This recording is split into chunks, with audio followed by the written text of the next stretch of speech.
네, 오늘 제목은 성막 널판의 띠입니다. 성막 널판의 띠. 하나님의 구원 계획 50번째 시간입니다. 성막 널판 그리고 그것을 연결하는 띠에 대해서 좀 살펴보도록 하겠습니다. 우리가 계속 성막을 살펴보고 있는데 이제 이 널판은 성막의 골격을 구성하는 것이라고 할 수가 있습니다. 한번 사진부터 보겠습니다. 이렇게 성막 틀이 있죠. 이 틀을 이제 널판들로 만들게 되는데요. 어떻게 설명해야 됩니까? 저 위쪽에 보이는 거기를 서쪽이라고 합니다. 그리고 오른쪽이 북쪽이고 왼쪽이 남쪽이에요. 그러니까 남쪽과 북쪽 길이죠, 길이가 한 13.7m 정도, 14m라고 생각하시면 되겠죠. 14m 정도 되고요. 또 가로 길이가 4.1m. 그러니까 제사장이 저 안에서 움직일 수 있는 공간이 4.1m 정도의 넓이라고 보시면 돼요. 크죠. 13.7m도 굉장히 크고, 그리고 이제 이 널판들이 남쪽에 20개, 북쪽에 20개 이렇게 연결이 되어 있습니다. 다 세보시면 20개 나옵니다. 천천히 한번 보세요. 그리고 서쪽에 6개가 되어 있어요. 그런데 6개 뒤에 자세히 보시면 양 끝에 하나씩 더 되어 있죠. 그러니까 모퉁이다 보니까 조금 흔들릴 수 있기 때문에 더 견고하게 잡아주는 그 널판이 하나 더 붙게 됩니다. 네. 자, 그리고 이번에는 살펴보진 않겠지만 그 동쪽에는 지금 뻥 뚫려 있죠. 여기에는 기둥이 5개가 세워져요. 그리고 성막 문, 성소 휘장 말고요. 성막 문 휘장을 들이우는 그런 이제 기둥이 됩니다. 네. 설명하기 참 어렵네요. 그리고 이제 이 널판이 이렇게 한 크기가 68cm 정도 넓이, 그리고 위로는 얼마입니까? 4m가 좀 넘거든요. 4m. 이따가 또 살펴보겠지만 이렇게 큰 널판이 있고 그 밑에 촉이 이렇게 2개가 탁 나 있어요. 이렇게 나무 통 밑에 툭 나 있죠. 보입니까? 안 보이네요. 그 밑에 이제 은받침이 있습니다. 그러니까 은받침에도 밑에 구멍이 2개가 있겠죠. 끼는 거예요. 그래서 흔들리지 않도록. 그 널판의 역할은 당연히 그 언약궤와 뭐 성소 기물들이 날아가지 않도록, 비바람에 날아가지 않도록 하기 위한 이제 골격의 역할을, 방어막의 역할을 하게 됩니다. 그리고 이 널판들이 그냥 이렇게 세워져 있으면, 20개로 세워져 있으면 이렇게 옆으로 흔들리거나 이렇게 넘어질 수도 있잖아요. 넘어지지 않기 위해서 은받침이 있었는데 또 더 단단하게 고정하기 위해서 그 고리를 만들어서 이것들 사이에 이제 채를 깹니다. 이 채를 가리켜서 띠라고 해요. 띠. 5개의 띠로 연결이 되어 있는데 조금 이따가 또 자세하게 살펴보겠습니다. 네. 자, 이런 식으로 성막 널판들을 흔들리지 않게 완전히 고정하는 것을 좀 강조하고 있죠. 뒤에 두 모퉁이 사이에도 널판이 2개가 붙어 있고 은받침도 있고, 그리고 띠를 통해서 흔들리지 않도록 만드는 거. 그러니까 이 성소라는 하나님의 나라, 하나님의 임재 처소가 흔들리지 않는다라는 것을 보여주는 것입니다. 하나님의 나라, 하나님의 그 보좌는 절대로 흔들리지 않습니다. 자, 이 점을 강조하고 있어요. 그러면 하나님께서 이러한 성막 식양을 통해서 또 무엇을 계시하시려는 것일까요? 성막 전체가 예표하는 것이 예수 그리스도의 인격과 그분의 사역이라는 것을 우리는 계속해서 살펴보고 있어요. 그러니까 우리가 이런 것을 볼 때는 이미 답을 알고 있는 상태에서 접근하는 거예요. 이거는 뭔가 좀 다를까? 이게 아니라 이것도 그리스도의 인격과 사역인데 어떤 식으로 표현이 되어 있을까? 그리고 어떤 점을 조금 더 강조하고 있을까? 이런 식으로 접근을 하셔야지 성경을 사사로이 해석하지 않을 수가 있게 됩니다. 자, 그래서 예수 그리스도와 그분의 구원 사역을 예표하는 것이 널판 성막 골격이라고 보시면 됩니다. 그런데 예수 그리스도에게서만 딱 끝나는 것이 아니라, 예수님은 홀로 승천하신 분이 아니라 우리를 품고 승천하신 분이에요. 그래서 우리가 마침내 주님 다시 오시면 우리도 승천하여 하나님 보좌 우편에 이제 앉게 되는 것이죠.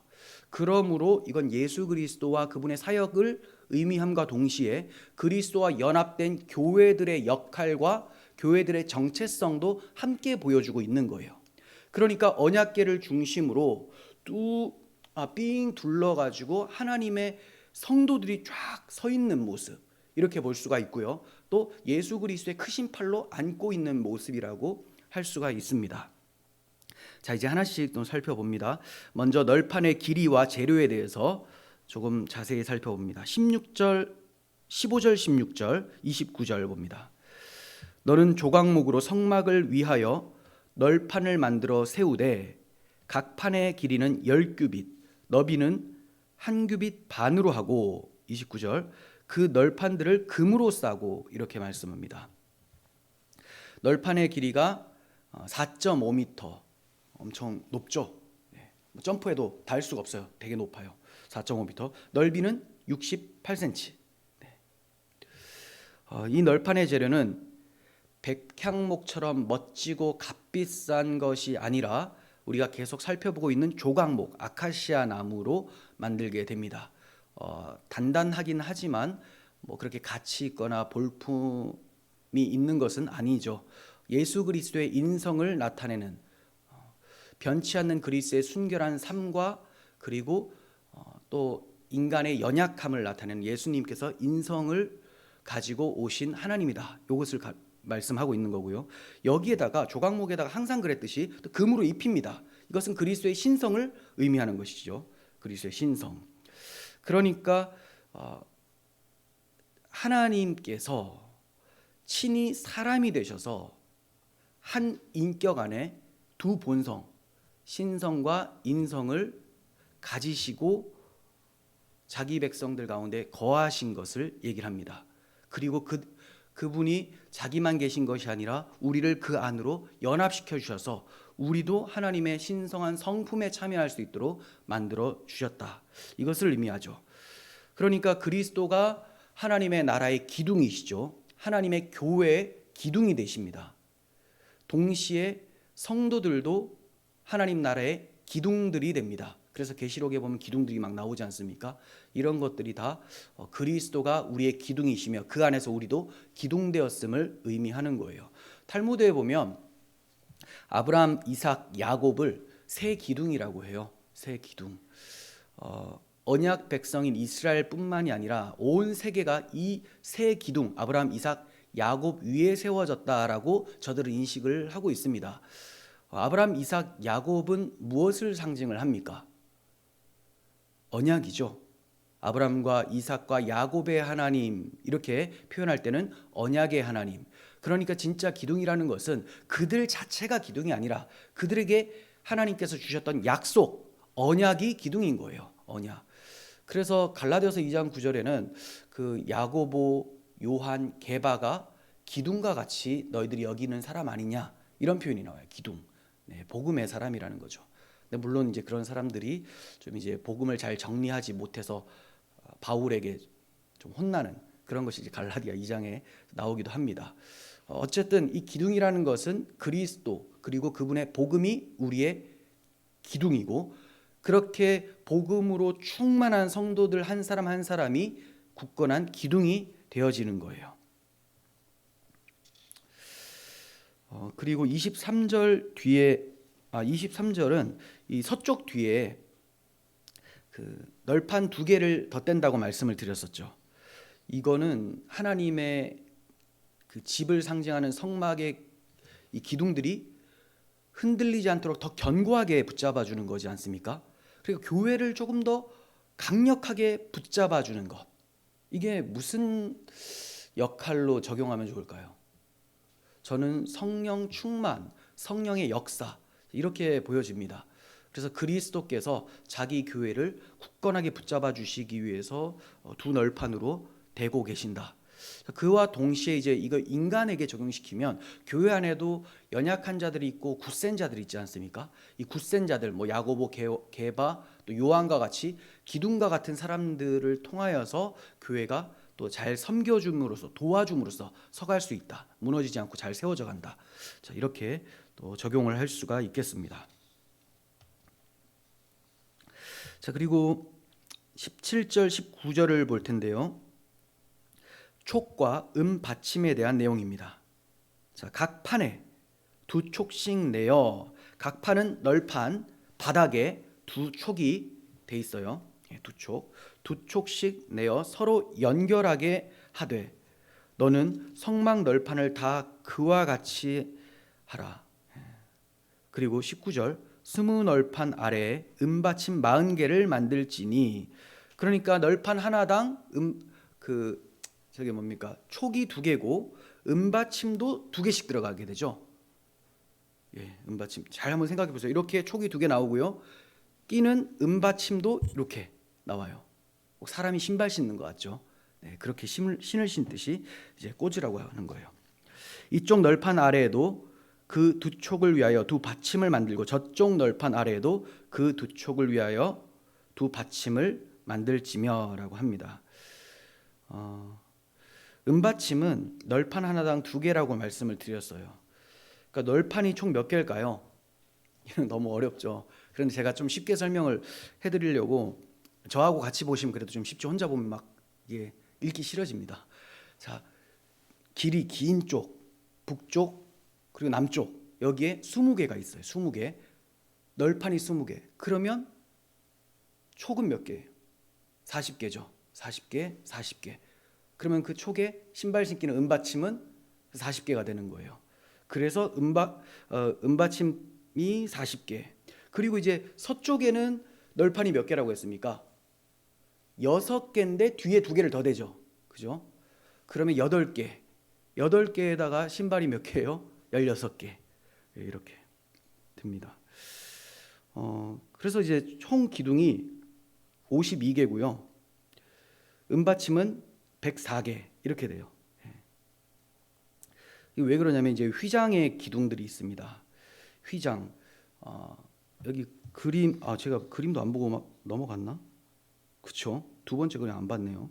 2번째 그림 한번 보시면 여기 이제 지성소의 기둥이 하나, 둘, 셋, 4개 보이죠?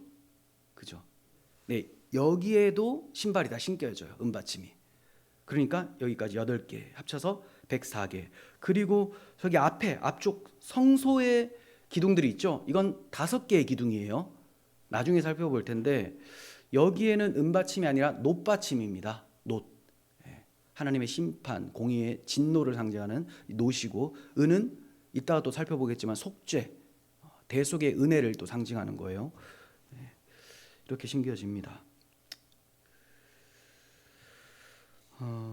그래서 이제 3번째 그림을 보시면 정말 사람이 신발 신는 것처럼 그렇게 보여지죠. 이거 찾는다고 사진 엄청 찾았습니다. 어떻게 하면 사람처럼 보이는 걸 찾을까? 네, 왜냐하면 사람들이 쭉 서가지고 성도들이 서로 연합해서 성막을 만드는 모습을 제가 말씀드리고 싶어가지고 이걸 찾는다고 좀 고생을 했는데요.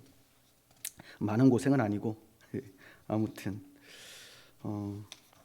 그러면 이 받침은 어떤 의미가 있을까요? 받침을 만들 때 사용된 은은 생명을 속하기 위하여 여호와께 드린 생명의 속전으로 만들어졌습니다. 이 은이라는 것은 여호와께 우리의 생명을 구원해 달라고 할 때 대신 지불하는 것을 은으로 지불하거든요. 생명의 속전은 은이에요. 그러니까 은이라고 할 때 제가 아까 속죄라고 했잖아요. 속죄의 의미가 있습니다. 출애굽기 30장 12절 봅니다. 내가 이스라엘 자손의 수요를 조사할 때에 조사받은 각 사람은 그들을 계수할 때에 자기의 생명의 속전을 여호와께 드릴지니, 이는 그것을 계수할 때에 그들 중에 질병이 없게 하려 함이라. 한번 보세요. 이스라엘 백성들을 인구 조사하는데 만약에 60만 명 딱 인구 조사가 됐어요. 그럼 거기에 맞게 한 사람당 다 각자의 생명의 속전, 목숨 값을 내야 된다는 거예요. 그걸 은으로 하라는 거예요. 은. 그걸 하지 않으면 질병이 찾아오죠. 네. 그리고 이제 15절, 너희의 생명을 대속하기 위하여 여호와께 드릴 때에 부자라고 반세겔에서 더 내지 말고 가난한 자라고 덜 내지 말며 너는 이스라엘 자손에게서 속전을 취하여 회막 봉사에 쓰라라고 하죠. 그러니까 가난한 자 부자나 다 똑같이 내라라고 하면 왠지 이거 좀 이상한 법 같다라는 생각이 들 수 있겠지만 당연하죠. 목숨값은 다 똑같습니다. 목숨, 하나님의 영광을 더럽혀서 죽어야 될 그 심판의 값은 다 똑같아요.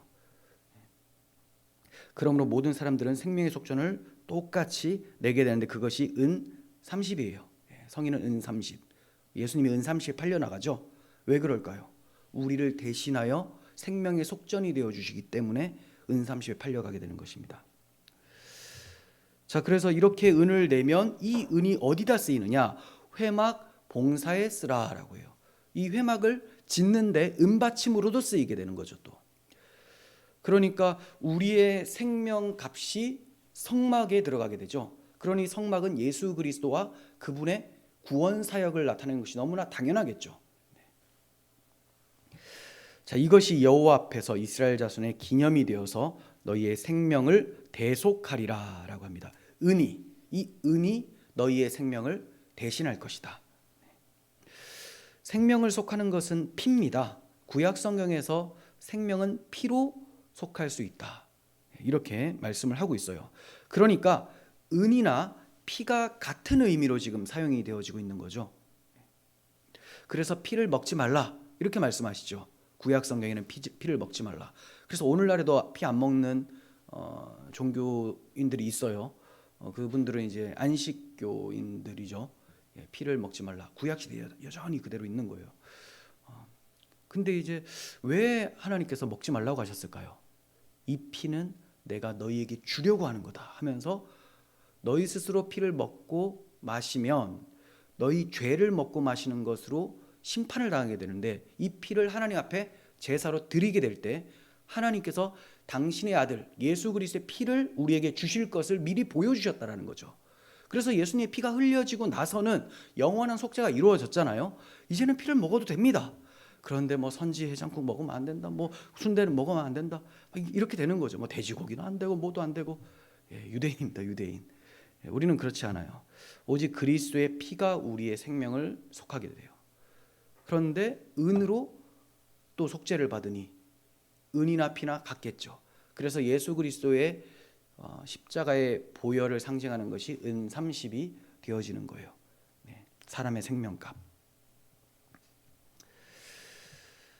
구약 시대의 생명을 위해서 구약 시대 생명의 속죄를 위해서 짐승의 피를 흘리라라고 하셨어요. 그래서 짐승 제사로 그들이 용서받았잖아요. 그런데 이게 궁극적으로 진정으로 용서를 받을 수 있는 피일까요? 그렇지 않죠. 어떻게 짐승의 생명값과 인간의 생명값이 같겠습니까? 달라요. 그래서 진짜 실체를 보여주기 위해서 그림자로 짐승의 피를 사용하라고 하신 것이죠. 궁극적으로는 속죄를 할 수가 없습니다. 그래서 히브리서 기자는 황소와 염소의 피가 능히 죄를 없이 하지 못한다라고 말씀을 하셨던 거예요. 그러면 은으로는 죄를 씻을 수 있을까요? 은으로. 시편 49편 6절을 보면 은으로 아무리 많이 내도 안 된다. 다 예표라는 거예요. 피나 은이나 다 그림자일 뿐이지 진짜가 올 때까지 잠깐 사용하라고 주신 것이다. 자, 이 점을 봅니다. 자기의 재물을 의지하고 부유함을 자랑하는 자는 아무도 자기의 형제를 구원하지 못하며 그를 위한 속전을 하나님께 바치지도 못할 것은 그들의 생명을 속량하는 값이 너무나 엄청나서 영원히 마련하지 못할 것임이니라.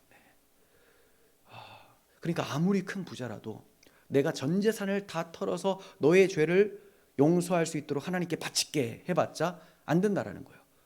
너무나 엄청나서 영원히 마련할 수가 없다. 영원히 마련할 수 없으면 완전히 절망이잖아요. 하나님은 구약 성경을 통해서 이것을 보라고 하신 거예요. 인간으로서는 절망밖에 없다. 너희들이 내놓을 수 있는 것은 하나님 앞에 심판밖에 받을 수 있는 것이 없다. 그래서 영원히 마련하지 못할 것을 하나님이 단번에 마련해 주신 것이 자기 아들을 십자가에서 단번에 잡으심으로 영원한 속죄가 이루어지게 하셨던 것이죠.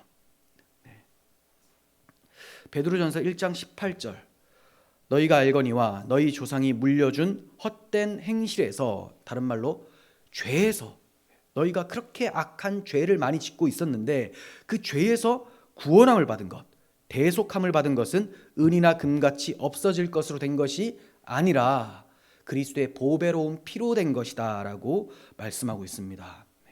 오직 흠없고 점없는 그리스도의 보배로운 피로 된 것이다.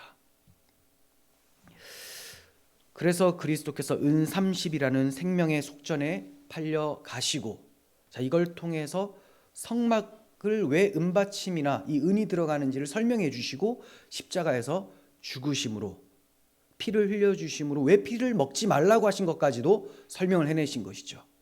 그러니까 우리는 십자가를 통해서 구약을 봐야지만 제대로 해석을 할 수가 있어요. 그렇지 않고 하나님 피를 좋아하시는구나, 피가 맛있긴 하지, 뭐 드라큘라도 아니고 뭐가 피가 맛있습니까? 그렇게 해석을 하면 안 되는 거예요. 자, 이러한 의미를 알고 은받침 위에 굳게 선 널판들을 보게 되면 많은 사람의 대속제물, 즉 생명의 속전으로 자신을 내어주신 그리스도의 십자가의 은혜 위에 우리 한 사람 한 사람이 서 있다. 무엇을 바라보며? 언약궤를 바라보며 서 있게 된다. 자, 이러한 모양이 나오게 되죠.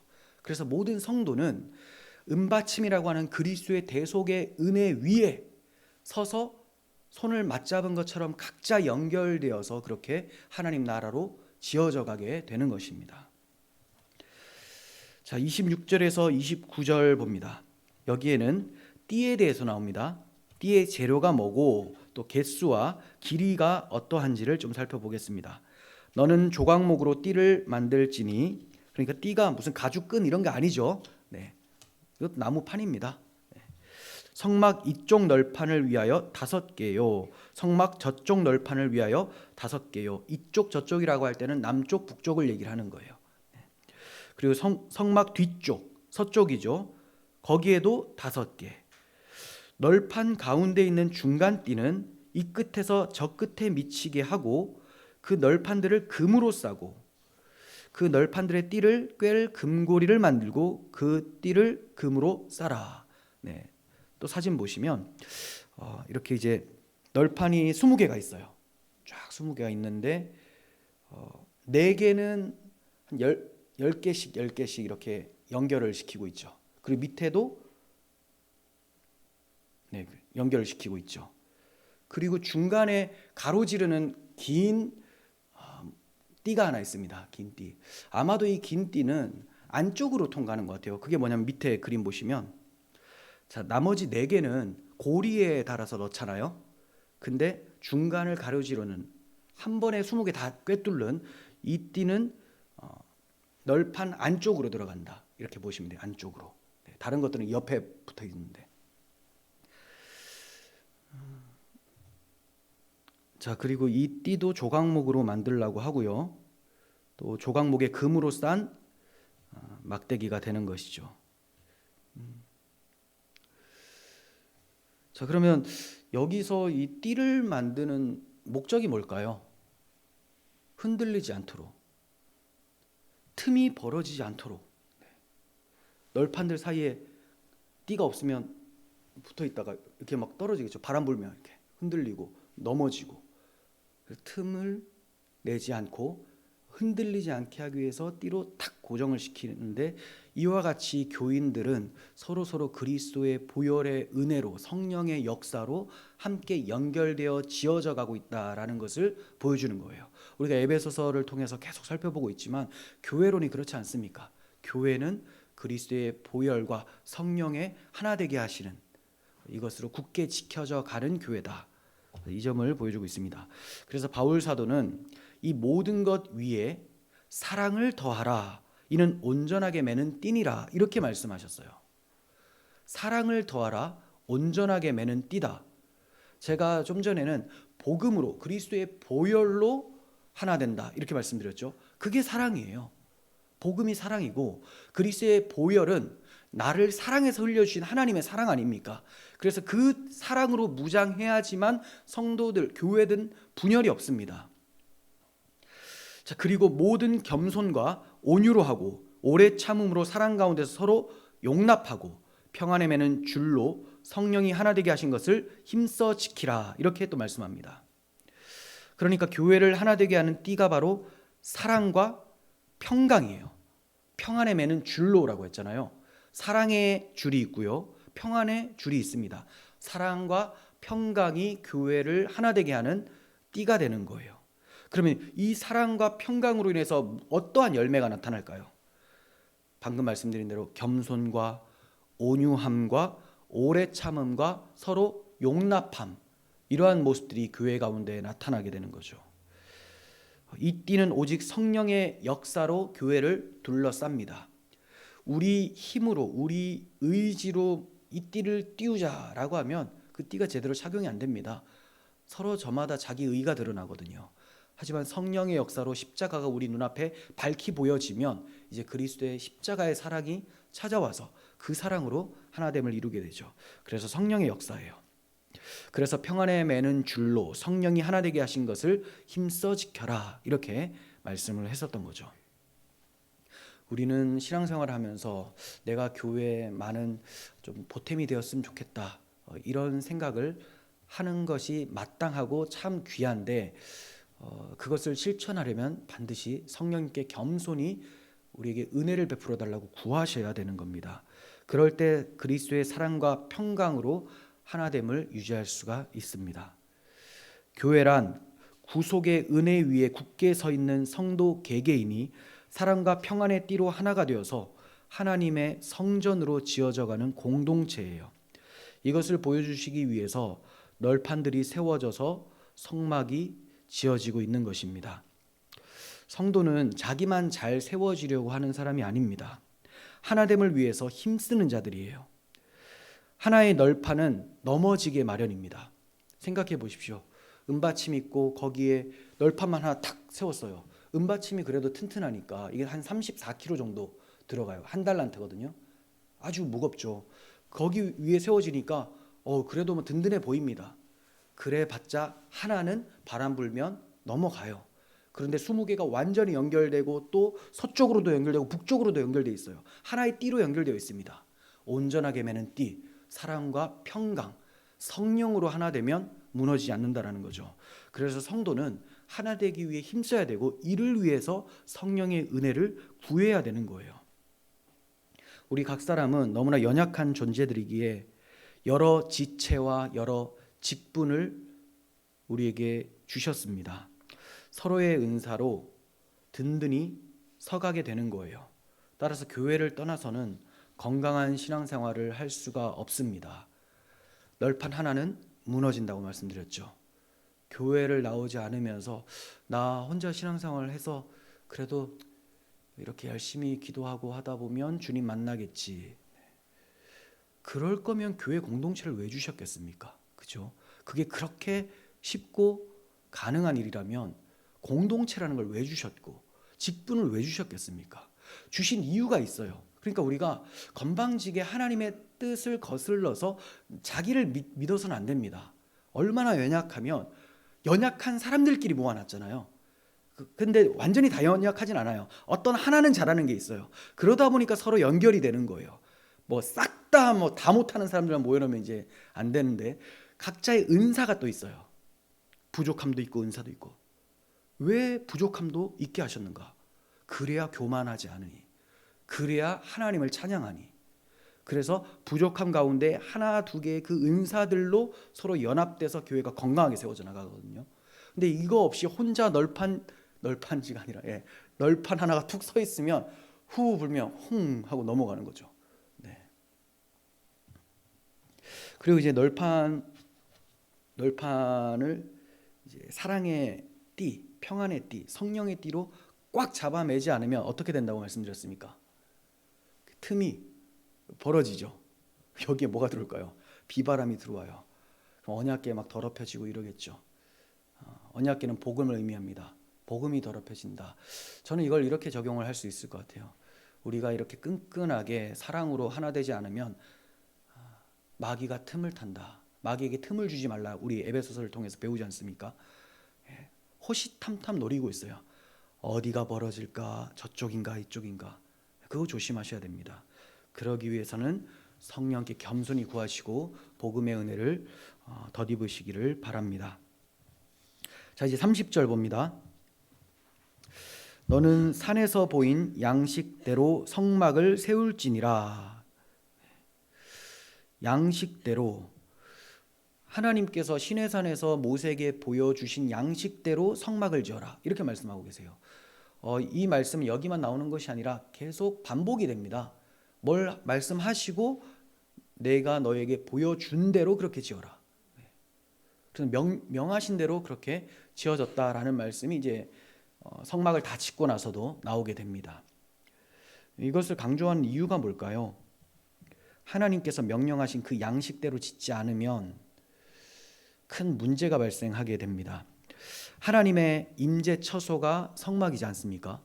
그런데 이것이 사람이 자기의 멋대로 임의대로 만들어 버린다면 하나님의 영광과 신성이 침범을 받을 수가 있겠죠. 하나님의 영광을 모독하는 모양이 되어지는 거예요. 그래서 항상 하나님이 말씀하신 대로 성막을 지어야 됩니다. 하나님이 말씀하신 대로 그리스도의 인격과 그분의 사역을 인식을 해야 되는 거예요. 그리스도는 어떤 분이냐? 독립운동하셨던 분이다. 해방운동하셨던 분이다. 이게 해방신학이잖아요. 이게 다른 복음이라는 거예요. 왜냐하면 양식대로 하지 않았습니다. 하나님께서 성경을 통하여 보여주신 그대로 예수 그리스도를 정의 내려야 되죠. 하나님의 아들이에요. 그런데 인간으로 오셨어요.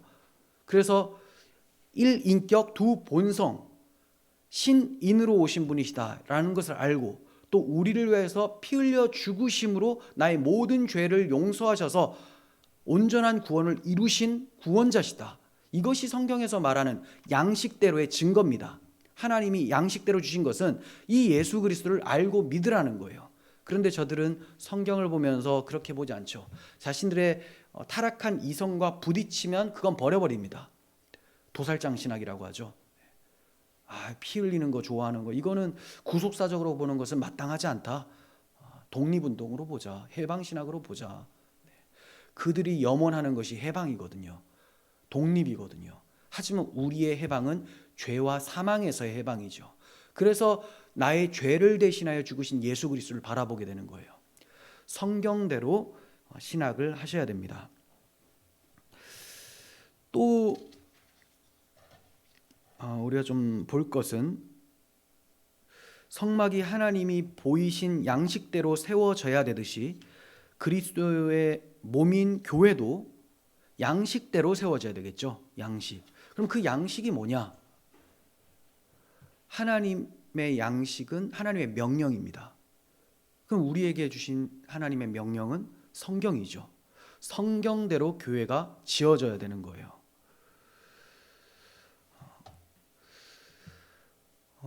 오늘날 교회 성장학 이런 거 많이 유행을 하거든요. 지금도 유행하는지 모르겠는데 저희 학교 다닐 때는 유행했습니다. 어떻게 하면 교회를 성장시킬까? 어떻게 하면 교인들이 많이 올까? 그리고 대다수의 목회자들의 그 관심사가 교인 어떻게 하면 많이 오는가, 여기에 있어요. 저는 아예 없다고 할 수는 없는 게, 왜냐하면 영혼 구원을 하기 위해서는 오긴 해야 되니까. 근데 제 관심은 복음을 어떻게 하면 가슴에 새길까, 여기거든요. 그런데 이제 새겨진 사람들이 많으면 또 좋겠죠. 그러면 이제 숫자도 생각을 하게 돼요. 그런데 숫자가 적어서 참 뭐 면이 안 선다, 이런 것은 뭐 0.1%도 생각하지 않습니다. 그게 본질이 아니니까. 한 영혼이 천하보다 귀해요. 그러니까 그런 영혼이 올 때마다 사실 엄청난 부담이 됩니다. 그리스도의 보혈로 구원받아 영원토록 하나님 나라에서 함께 하게 될 그 사람을 목양하는 데 있어서 얼마나 부담이 되겠습니까? 그러니까 뭐 떼거지로 몰려와라, 이거 얼마나 부담되는 일이에요. 그런 마음이 그런 어떤 바램 없습니다. 그냥 하나님께서 부족한 종이 목양할 수 있는 능력대로만 좀 보내주시고, 또 감당할 만한 그릇이 되면 조금 더 보내주시고, 이렇게 생각하게 되죠. 그러면 우리의 초점이 뭐가 되어야 되느냐? 복음이죠, 복음. 하나님께서 우리를 위하여서 자기 아들을 잡으신, 도살장에서 정말 잡으신 것처럼 이 잡으신 그 사랑과 은혜, 이것을 많은 사람들의 가슴에 새겨지는 것, 이게 교회 성장입니다. 교회는 한 사람 한 사람이잖아요. 그래서 복음으로 충만해져 가면 교회가 성장하는 거예요. 이 사람이 성장하는 것이 교회 성장이에요. 근데 뭐 어떤 식으로 설교를 하면 그렇게 사람이 많이 오고, 어떻게 하면 헌금이 많이 거치고, 어떻게 하면 그 하나님의 성전을 지을 수 있고. 성전 지으면 안 되죠. 예수님이 다 지어 놓으셨잖아요. 우리 완전 지어졌어요. 뭘 지어요? 건물 짓는다라는 거잖아요. 또 그러니까 이러한 용어도 조심해 써야 됩니다. 관심사가 엉뚱한 데 있으면 안 돼요. 항상 성경에서 말씀하시는 대로, 양식대로 교회는 지어져 가야 돼요. 그렇게 양식대로 설교하고 양식대로 성도들이 한 사람 한 사람이 살아낸다면 교회가 당연히 부흥하겠죠. 또 어떤 사람들은 그래요. 성경대로만 목회하면 사람이 모이지 않는다. 그거는 법칙이 아닙니다. 그럴 수도 있지만 오히려 안 그럴 가능성이 더 큽니다. 성경대로 복음만을 선포하고 복음만을 살아내려고 하면 하나님이 잃어버린 자기 백성들을 구원하기 위해서 그리로 보내지 않으시겠습니까? 당연하죠. 그러면 계속 유리방황하도록 가만히 내버려 두시겠어요? 그러니까 복음대로 설교했을 때, 복음대로 목회하고 복음대로 살았을 때 교인이 모이지 않는 경우는 어떤 경우냐? 정말 그 기독교 박해가 심한 지역 있잖아요. 여기에서는 죽을까 봐 아예 들어가지 못하는 거예요. 하지만 이곳에서도 하나님의 택자들은 하나 둘씩 모여듭니다. 그런데 그렇지 않은 이런 종교의 자유가 있는 우리 대한민국 같은 경우에서 복음적으로 설교를 하면 뭐 엉뚱한 사람들 안 오겠죠. 듣기 싫으니까. 당연히 해방신학을 꿈꾸는 사람들은 오지 않겠죠. 하지만 죄에서 자유를 누리고 복음의 능력을 경험하고 그리스도를 찬양하는 것을 기쁨으로 여기는 사람들은 밀려온다라는 거예요.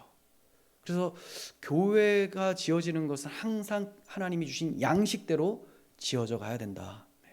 이렇게 생각을 하시면 되겠습니다. 그리고 복음에 없는 교회는 무너지게 마련입니다. 지금 한시적으로 잘 나가는 것 같고 잘 세워지는 것처럼 보이지만 왜 무너지냐면 하나님의 교회가 아니기 때문에 무너집니다. 하나님이 성령의 띠로 두르지 않았기 때문에 무너질 수밖에 없어요. 그래서 비가 오고 창수가 나면 박해가 있으면 다 문 닫고 무너지게 되는 것이죠. 서로 복음으로 세워주시길 바랍니다. 복음적 대화와 복음적 섬김이 교회를 교회답게 만들어요. 그러기 위해선 내 마음속에 혹시 하나님의 양식대로 세워지지 않은 것이 없는지 확인해 보셔야 돼요. 내 마음속이 하나님이 기뻐하지 않은 것, 이걸 내가 계속 추구하고 있지 않은가? 이런 거 하나씩 없애버리며 회개하고 하나님이 기뻐하시는 것으로 채워가는 것, 이것이 성전이 지어져 가는 거예요. 이게 교회의 성장입니다. 여러분 각 사람이 혹시 하나님의 양식대로 세워지지 않은 것이 내 안에 발견된다면 성령께서 허물어 주시고 오직 하나님의 양식인 복음으로만 충만하게 해달라고 기도하시기를 바랍니다. 나를 떠나서는 너희가 아무것도 할 수 없다고 주님이 말씀하셨어요.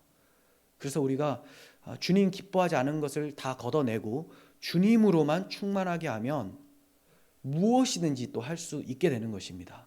그 무엇이든지도 하나님의 나라와 그분의 영광을 말씀드리는 거예요. 제가 이렇게 첨언을 하지 않으면 우리는 그 타락한 습성대로 무엇이든지 그럼 내가 원하는 것 이거 된다는 말이야? 또 이렇게 적용을 해요. 항상 성도의 바램은 하나님의 바램이에요. 그래서 내가 바라는 것이 하나님이 바라는 것일까를 한번 생각해 보셔야 됩니다. 주님만이 우리를 통치해 달라고 간구해 주시기를 바랍니다. 그럴 때 내주하시는 성령께서 우리 교회를 교회다운 교회로 만들어 가실 거예요. 정리하겠습니다. 우리는 본문에 나오는 널판 그리고 은받침대 그리고 띠가 무엇을 의미하는지를 살펴보았습니다. 널판들이 어깨동무하듯 띠로 하나가 되어서 은받침 위에 서 있는 모습을 통해서 성령으로 하나 되어 대속의 은혜 위에 굳게 서 있어서 든든하게 지어져가는 교회를 우리는 떠올릴 수가 있었습니다. 널판이 세워져 가므로 성막은 완성되어 갑니다. 하나님의 백성들이 하나하나 돌아오고 그리스도의 생명이 그들 가운데 충만해짐으로 하나님의 성막인 교회는 지어져 가고 있는 거예요. 그러면 언제 완성될까요? 언제? 주님께서 다시 오시면 이제 성막의 완성이라기보다는 성전으로 완성이 됩니다. 성전. 제가 지난번에도 말씀을 드렸지만 성막이라고 할 때는 이동형이죠. 이동형 하나님의 처소. 우리는 지금 하나님 나라까지 가고 있어요.